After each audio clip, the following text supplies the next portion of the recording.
Alright, so 2 weeks ago, and I spoke about it a little bit, but we're going to be in Matthew 20. In Matthew 20, I'm sure that probably everyone in this room is very familiar with this. This is the parable of the landowner that hired help to work in his vineyard. For the kingdom of heaven is like a landowner who went out early one morning to hire workers for his vineyard. He agreed to pay the normal daily wage and sent them out to work. At 9 o'clock, at noon, at 3, and at 5 in the afternoon, he went to the marketplace and hired more workers. At the end of the day, they all received the same pay. Jesus tells this parable of the vineyard workers as a reminder that He's kind to everyone. Should you be jealous because I am kind to others? So those who are last now will be first then, and those who are first will be last.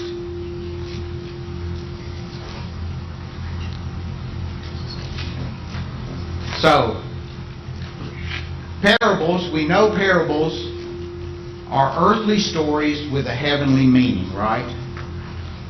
So let's spend a few minutes and talk about the earthly side of this parable.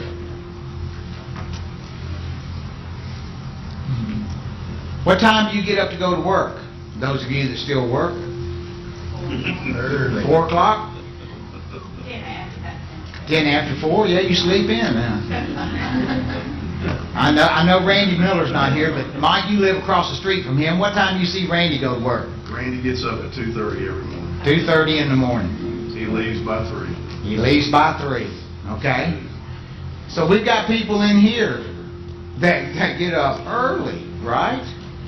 Now, the construction business and the tree harvesting business and the daycare that starts so early in the morning, those are different than other businesses, right? I'm involved in the car business, right? None of the guys in the car business expect to see me before 9 o'clock in the morning. So guess what? I don't leave the house till everybody's gone to school and work. It makes Airport Boulevard a little easier for me, right? So there's different reasons for different times. Alright, so let's talk about these workers, right? We talk about what time.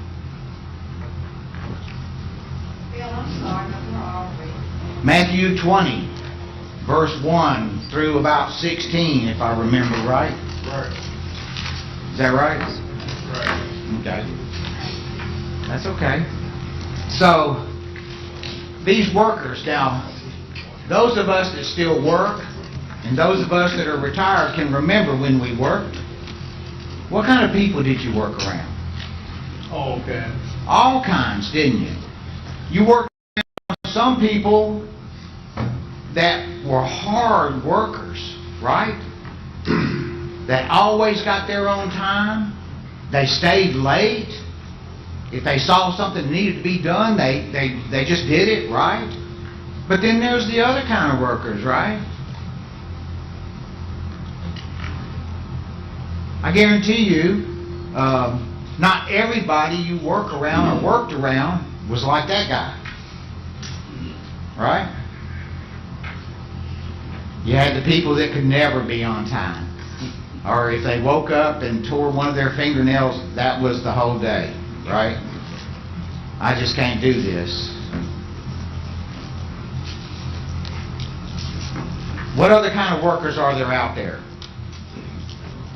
Huh? We got the ones that work hard. We got the ones that I call sliders. Right? The sliders to me are the ones that do just what it takes to get a paycheck Friday. And I'm one of those that thinks they ought to kind of turn around and back into it. Right? We call those marginal employees. Marginal employees. Depending on who you listen to, I've seen people put out statistics that say somewhere in, like I say, varying sources, 10 to 20% of the workers do do 80 to 90% of the work, the actual work. Yes, sir. of the business. And I don't argue with those at all, okay? Couple of personal stories, right? Y'all know, can I tell you a story, right? I'm that guy. So, years ago, I was at one of my car dealerships and I was on the used car lot doing some work, and I looked up and I saw this guy that I hadn't seen in a long time. And so I went over to him, and he was there with his son looking for a vehicle for his son.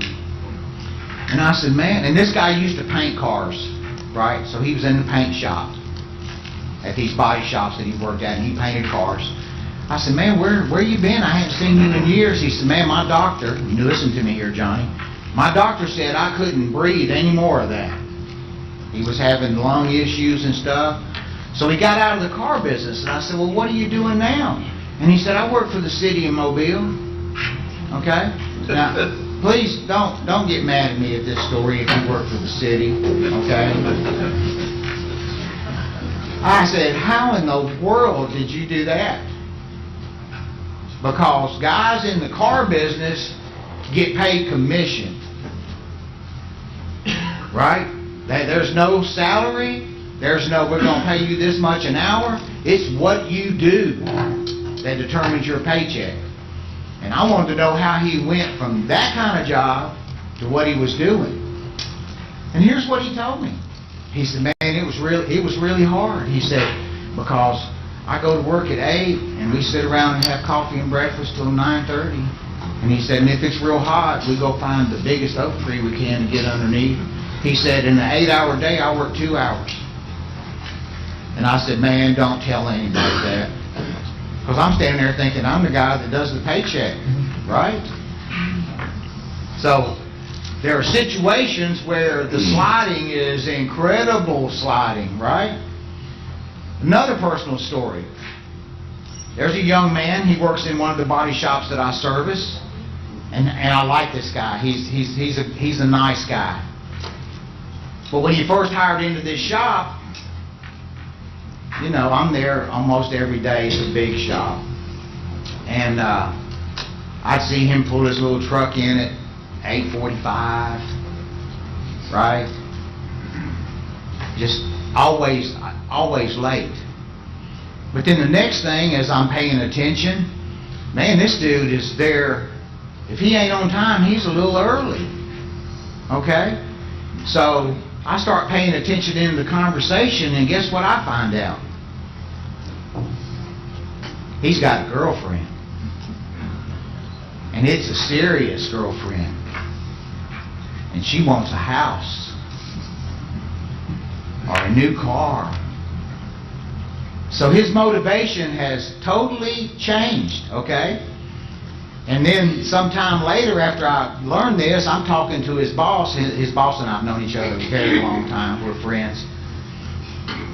And he told me, he said, and I'm trying not to say the names of any places, okay, that this guy was his most improved employee. That's pretty good stuff there, right? But something changed in his life that motivated him, right, to make money. Do you see how this might fit in this story a little bit?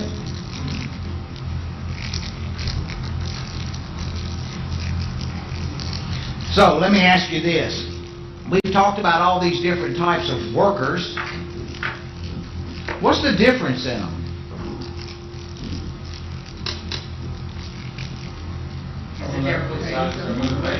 What? Attitude. Attitude, motivation, same thing pretty much, right? Motivated. Yes, sir. Yes, sir.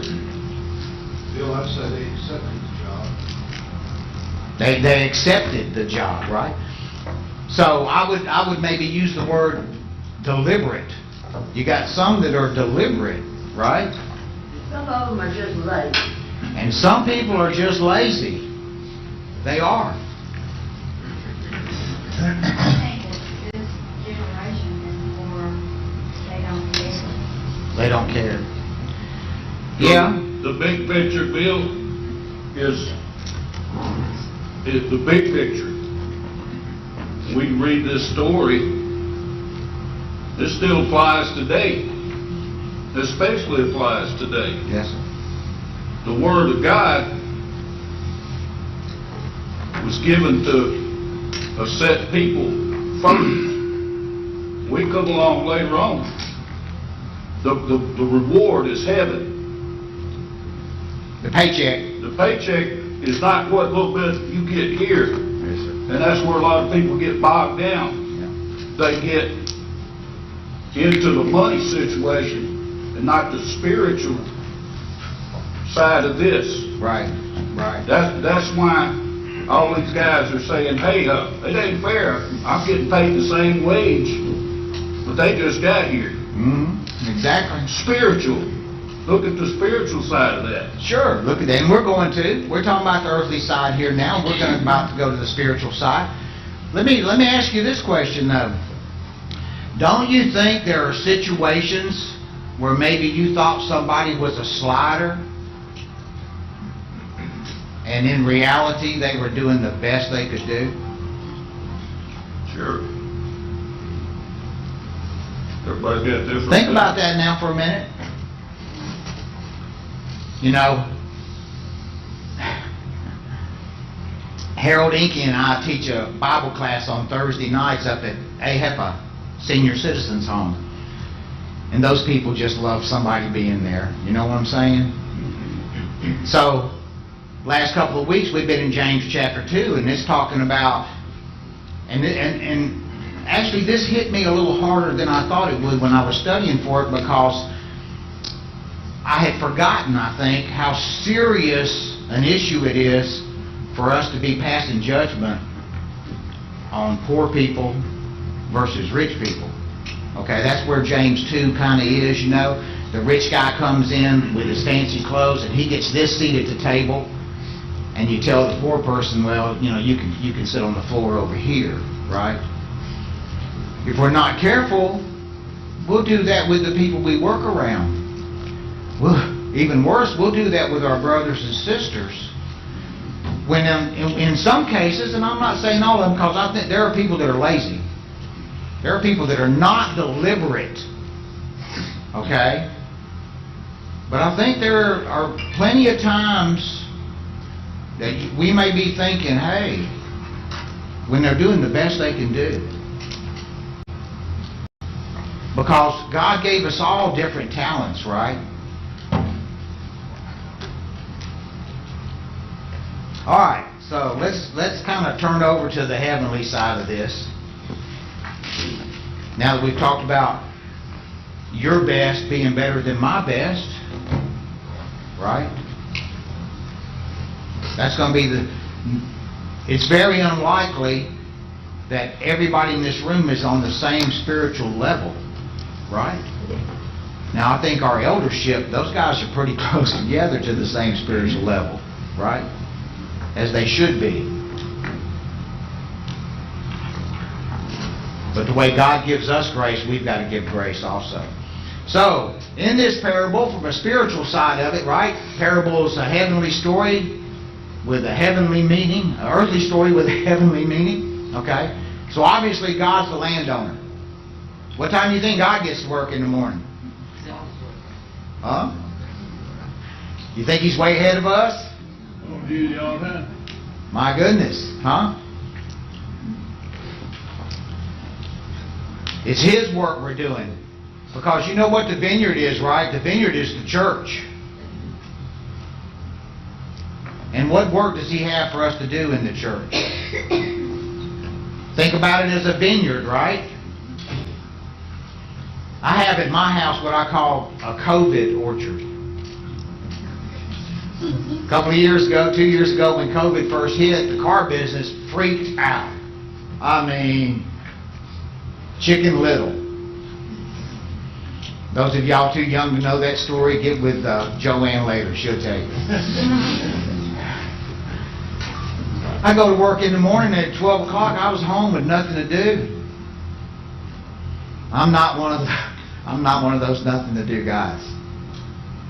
So I planted plum trees, peach trees, lemon trees, satsuma trees. Did I say lemon? Lemon, satsuma, plum, peaches. Then I started a grape arbor. Okay? Now, this is just the second year, so I'm not getting anything, but they really do look good. Okay? Because Mr. Conrad Carpenter's my tree guy, and he told me exactly how to fertilize them, how to mulch them during the winter and all this stuff. So my grapes, planting my grapes, and you run a string from where you planted the grape up to this cable that I've got in between 4x4 posts, and that grape goes up that string, and then when it gets up to the cable, I train it on the cable, right? So even though it's a very young vineyard, right, I have to go out there and make sure this thing's winding its way around this string so that I can get it up on the cable. And of course, once the grape really puts on a grape tree, then you know, all that'll be just taking care of it and pruning it and stuff like that. So the church is the vineyard of God. And we've got to fertilize it. We've got to dress it. We've got to prune it. We've got to, okay? So this is all this work that God's got for us. You know, when we look at the heavenly side of this story, what God's doing is He's saving us. Right? He's saving us from idleness and poverty. And I'm not talking about financial poverty. I'm talking about spiritual poverty. Right?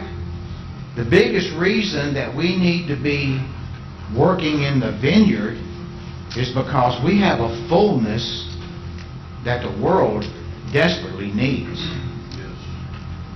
I don't have poverty in me because of the grace of God. But the rest of the world is searching for a way to fill that empty spot, that poverty in their lives, and we have the answer for it. We're either going to be servants of sin or servants of righteousness, right? Guess who's hiring to feed the pigs? Little segue to the Prodigal Son, right? The devil's hiring every day to feed the pigs. God's trying to hire us for righteousness. God is hiring to dress the vineyard and keep it. By what? By His gospel. The gospel calls us from idleness to seriousness. Okay? Actually, it calls us from idleness to a place of business. Right? You can kind of look at this, right? The landowner had a vineyard, a business. So we've been called from idleness to a place of business. Are we being deliberate?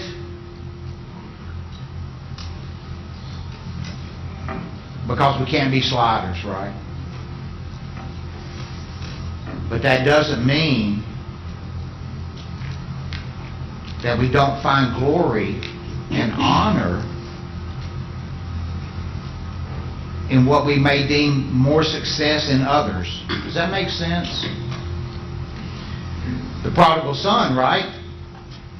What did the other brother do when the son came home? Got upset. He murmured, didn't he? Man, I mean, and you know why he murmured? Yes. Because the father made him equal again. Right? Y'all know this story, right? The guys that worked 1 hour, not only did they get the same pay as the guy that got hired at 6 a.m., but they got their paycheck first. And do you remember in the story there was some murmuring going on?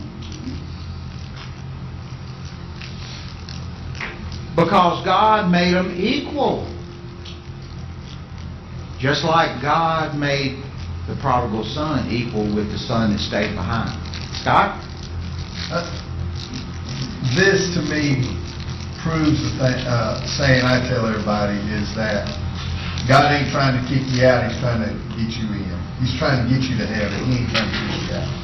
Because this proves it to me. That it don't matter where you're at, if you're, I think it's 15 or 16, I got my glasses off, can't read. But it says that many are called, but few are chosen. In other words, we all have this opportunity. You've got to be living on today's planet. You've got to be living under a rock to not have a Bible nearby. Yeah, absolutely. So we all have been called, but few are chosen because a lot of people won't pick it up. It don't matter where you're at. I agree so much with that. And I meant to actually mention it early on. To me, this parable is encouraging. Right. Is incredibly encouraging, right? If you're just willing to show up, you're willing to come to work. Exactly. Exactly. It doesn't matter how good your good is, Right. if you're deliberate in doing good. Right. I think it it's gives a me a very... lot of hope. I'm just telling you. Oh, I agree 100%. I think it's an extremely encouraging parable. Well, we need to remember that we can go idly to hell, or we can go busy to heaven. Okay?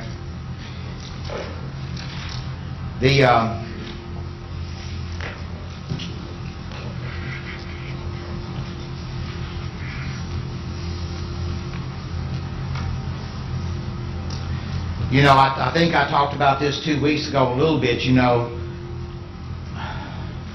The laws of the kingdom, the laws of the vineyard are not wrapped up in parables. You can go to Matthew 5, 6, and 7, the Sermon on the Mount, and the laws are spelled out, right? About being merciful, being a peacemaker. Okay?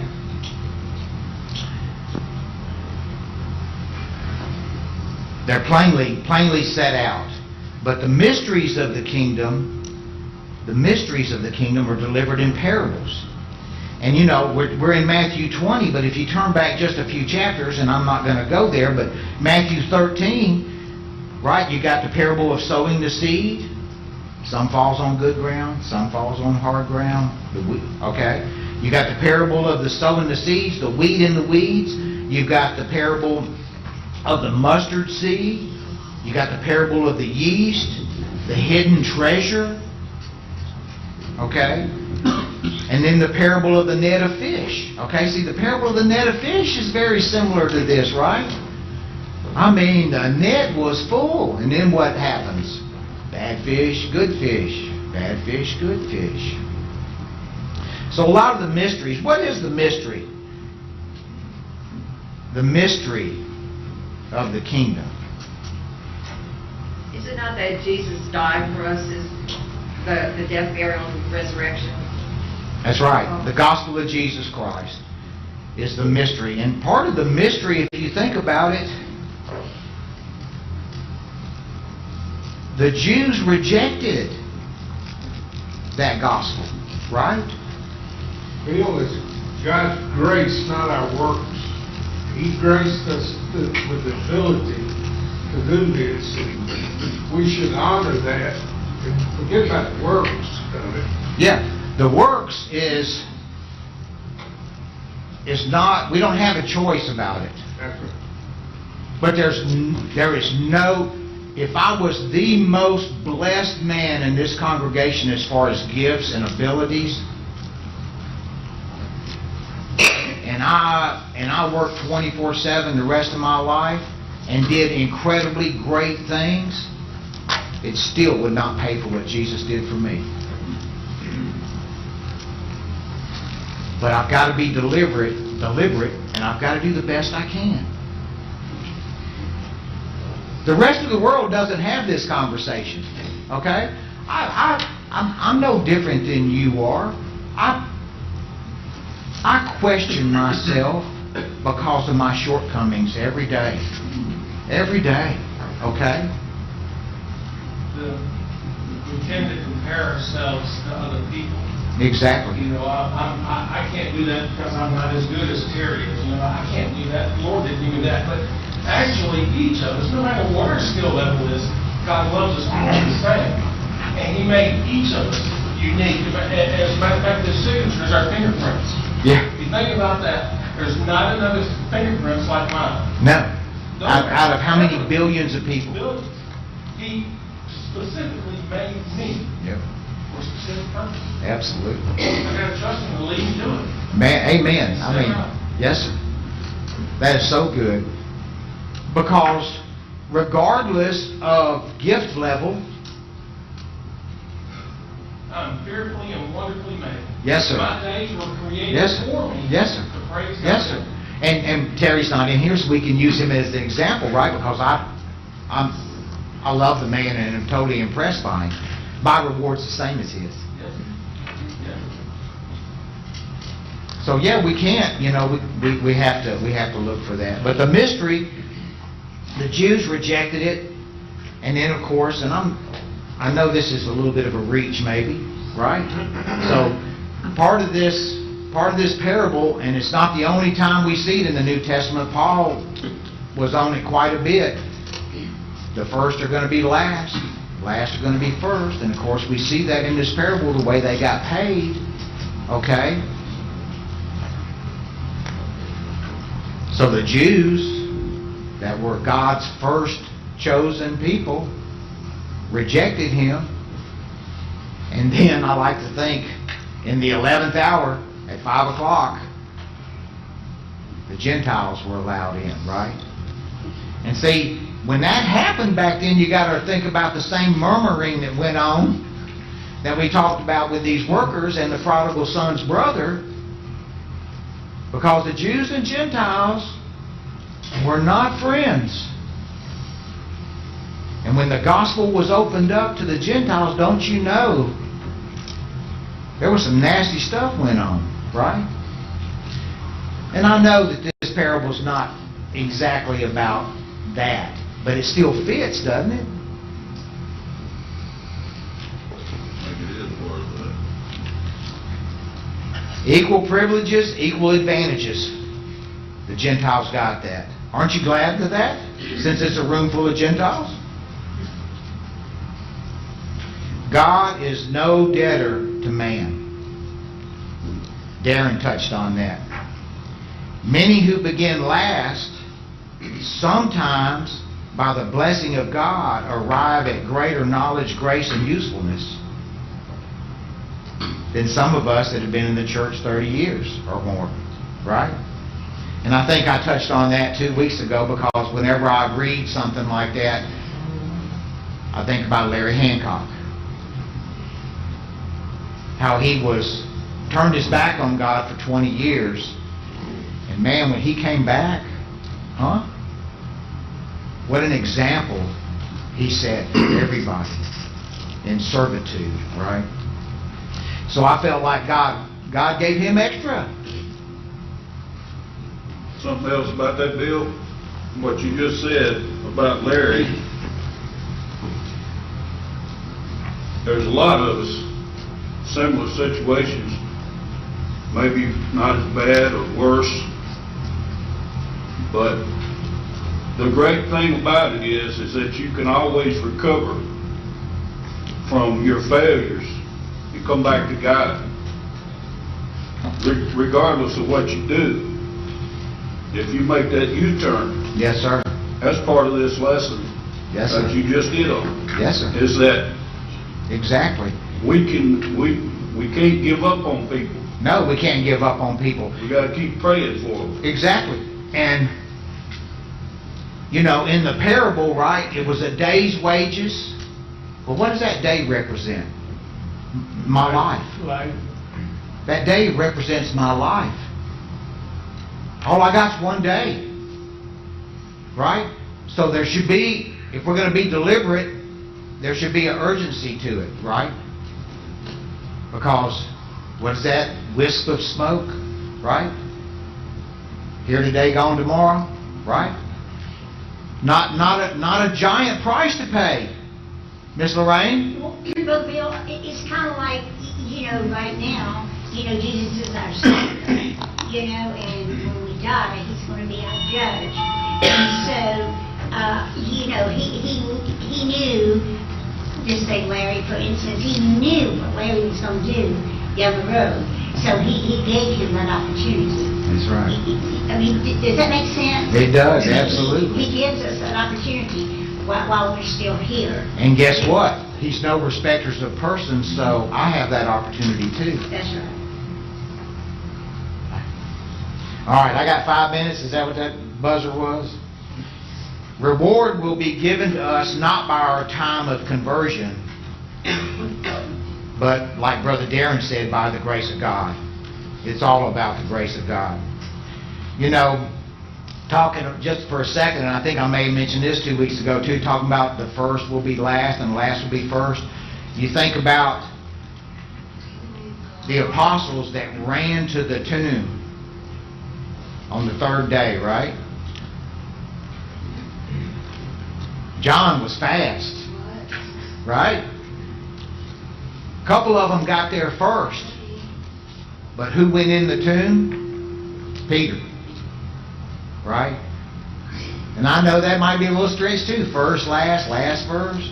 But Peter had the courage to go in the tomb where the first two people that arrived were standing outside. So, courage, deliberate courage is what we need, right? Yes, sir. Using Peter there, the people who are last are maybe who have lived a life of sin and in the late in life come around to know God and believe in God, to accept Christ.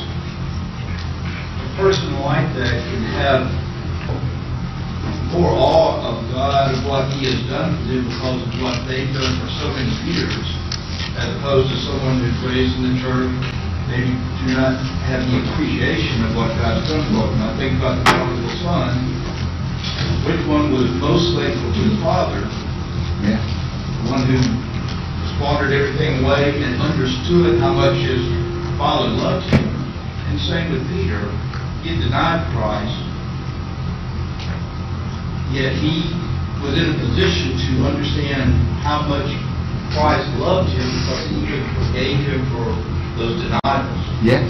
I said this week tonight, but it makes me think about the thief on the cross. Mm-hmm. It's never too late. Never too late. Because they both mocked Jesus, but one had a change of heart. Mm-hmm. So it's a heart thing. Yeah. I've used the word a minute ago, all of those in the parable you were talking about accepted the offer, accepted the wages to go to work. Exactly. So, Yeah. I don't know if you need that. Oh, it does. You need that. And what it makes me think of is the way we felt when we came out of the water. Okay? Or the way we feel now. I can remember as a young person, Gulf Coast Bible Camp, right? Man, what a time spent. Okay? Bible class, worship, these things that lift us up and put us at a higher spiritual level. Okay? I think David's point's very good. If we come in at the 11th hour, okay? Now there is a deadline, right? Nobody got hired at the 12th hour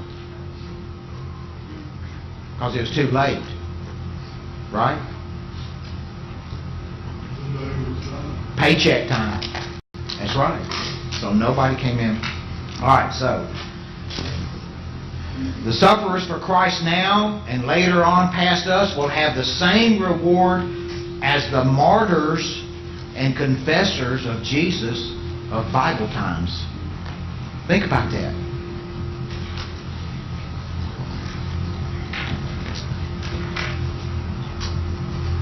I wrote this down, but great, Darren's already said it. God distributes His rewards by grace and sovereignty, not of debt. We're under grace. We're not under law. We're under grace. All were made equal. Prodigal son, I talked about that. One of the things with the prodigal son, and this is totally a sidebar to this lesson,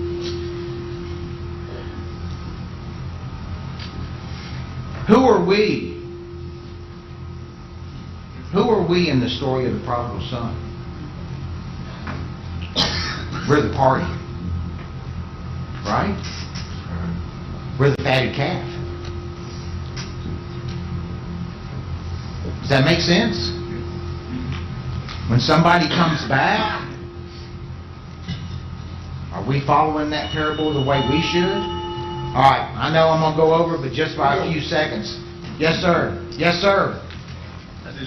These verses to me seems to make me feel like there's hope for all of us, for everybody. Everybody. I found this. I'm going to read it. It goes hand in hand with what he just led me into here, and we'll close the class with this. This was written by Spurgeon. A lot of y'all know Spurgeon as a commentator writer. I just thought this was great. The grace, let's see, living under grace is sort of a two-edged sword. Under grace, we can't come to God complaining, don't I deserve better than this? Because if we do, God will reply, does this mean you really want me to give you what you deserve? My last word to God's children is this. What does it matter after all? Whether we are first or whether we are last. Do not let us dwell too much upon it, for we all share the honor given to each one. When we are converted, we become members of Christ's living body. And as we grow in grace and get the true spirit that permeates that body, we shall say, when any member of it is honored, this is honor for us. If any brother shall be greatly honored of God, I feel honored in his honor.